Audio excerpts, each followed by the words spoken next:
मिलाने का समय आ गया है। देश इस वक्त हाई अलर्ट मोड पर है।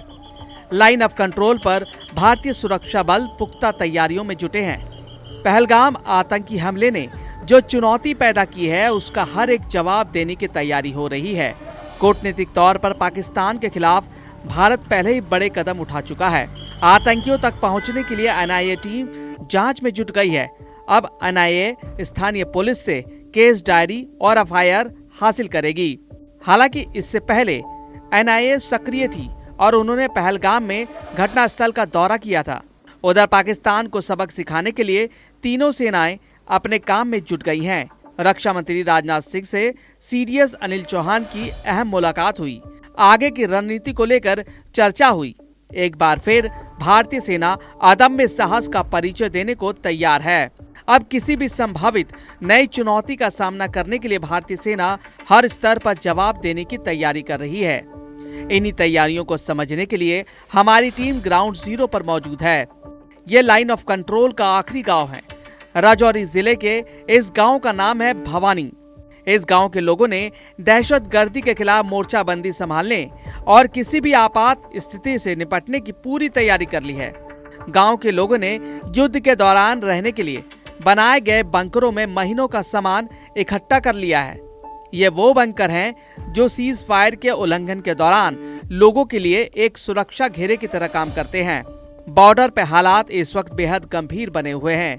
किसी घड़ी कौन सी खबर आएगी कोई नहीं जानता।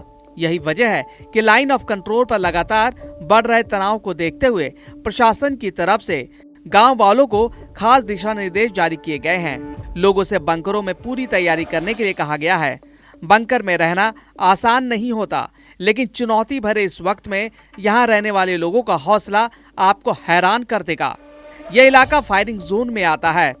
वक्त वक्त पर यहाँ भारत पाकिस्तान की बंदूकों की आवाज सुनाई देती रहती है।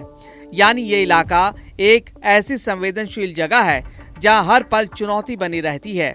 सीमा से सटे गांव को लगाकर मॉनिटर किया जा रहा है। हर एक आने जाने वाले पर पैनी नजर रखी जा रही है। बॉर्डर सिक्योरिटी फोर्स और जम्मू कश्मीर पुलिस लगातार स्थानीय लोगों से मुलाकात कर रही है। विलेज डिफेंस ग्रुप को एक्शन में रहने के लिए कहा जा रहा है। हमारी टीम हर चुनौती के बीच ग्राउंड जीरो पर डटी हुई है। प्रशासन लोगों को हर वो तौर तरीके बता रही है जो गांव वालों की मदद कर सकता है। ये एक ऐसी रणनीति का हिस्सा होता है जो किसी भी वक्त किसी के लिए काम आ सकती है। लोगों को ये साफ हिदायत दी जा रही है कि हर संदिग्ध पर नजर रखें और किसी भी संभावित चुनौती का सामना करने को तैयार रहें। खास बात यह है कि यहाँ मौजूद हर एक शख्स इस वक्त अपने फौलादी इरादों के साथ भारतीय सेना का कदम से कदम मिलाकर तैयार रहने को कहा गया है। भारत पाकिस्तान इंटरनेशनल बॉर्डर के आरएसपुरा सेक्टर के ऑक्ट्रॉय पोस्ट पर भी आपको लेकर चलते हैं, जहां जीरो लाइन पर मौजूद गेट को एहतियातन बंद कर दिया गया है। यहां देश के कोने कोने से सैलानी आते हैं। कुछ इसी तरह की तैयारी पुंछ के गांव में भी की जा रही है।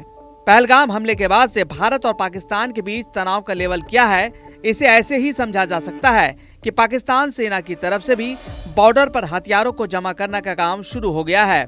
खबर है कि पाकिस्तान की तरफ से 2 अतिरिक्त डिवीजन को तैनात किया गया है। रिपोर्ट के मुताबिक बॉर्डर पर भारी तादाद में हथियार पहुंचाए जा रहे हैं। इनमें टैंक, बख्तरबंद गाड़ियां शामिल है।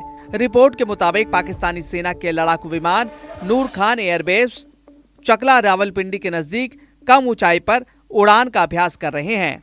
खुफिया जानकारी के मुताबिक भारतीय सेना द्वारा किए गए क्रॉस बॉर्डर हमलों या सर्जिकल स्ट्राइक के डर से पाकिस्तान ने अपने सैनिकों को विशेष प्रशिक्षण देना शुरू कर दिया है। पाकिस्तान के विशेष बल एसएसबी यानी स्पेशल सर्विसेज ग्रुप ने अपने जवानों को ट्रेनिंग शुरू कर दी है। QRT quick response team QRT training कहा जाता है। इसका मकसद ये है कि अगर कहीं कोई हमला होता है तो सेना जल्दी से प्रतिक्रिया देने के लिए तैयार हो। खुफिया रिपोर्ट ये बताती है कि इस अभ्यास में विशेष रूप से लाइन ऑफ कंट्रोल के पास तैनात पाकिस्तानी सेना और सुरक्षा बलों के सभी जवानों को शामिल किया गया था। देश के सुरक्षा बलों के साथ बॉर्डर पर रहने वाला हर एक बाशिंदा किसी भी आपात स्थिति का मुकाबला करने के लिए तैयार है।